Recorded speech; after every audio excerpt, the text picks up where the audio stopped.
घटगाँ माँ तारिणी मंदिर में आदित्य बाहिनी सेवा कार्य। घटगाँ माँ तारिणी मंदिर में जगतगुरु शंकराचार्य मठ पुरी परिचालित सेवा बाहिनी आदित्य बाहिनी केन्दुझर शाखा पक्षर 2 दिन धरी सेवा कार्य कराई। केन्दुझर क्षेत्रीय संपादक प्रहलाद महांत परिचालन में स्वेच्छासेवी मैंने माँ भीतर बेढ़ारे एवं बाहर परिसर को सफाई करते। अनामना गछ लता आदि अदरकारी द्रव्य आवर्जना को बाहर पकाई। स्वच्छतार यह कार्य स्थानीय एवं अन्य शाखार सभ्य सामिल होते।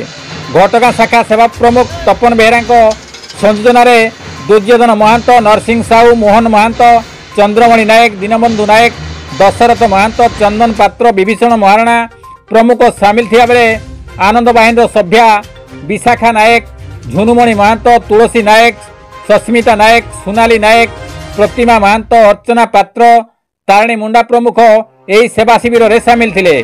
माँ तारिणी मंदिर पूजक सेवायत एवं ट्रस्ट तरफ सेवा शिविर को सहयोग करा। कविंद्र राउत का रिपोर्ट, केडी न्यूज ओडिया।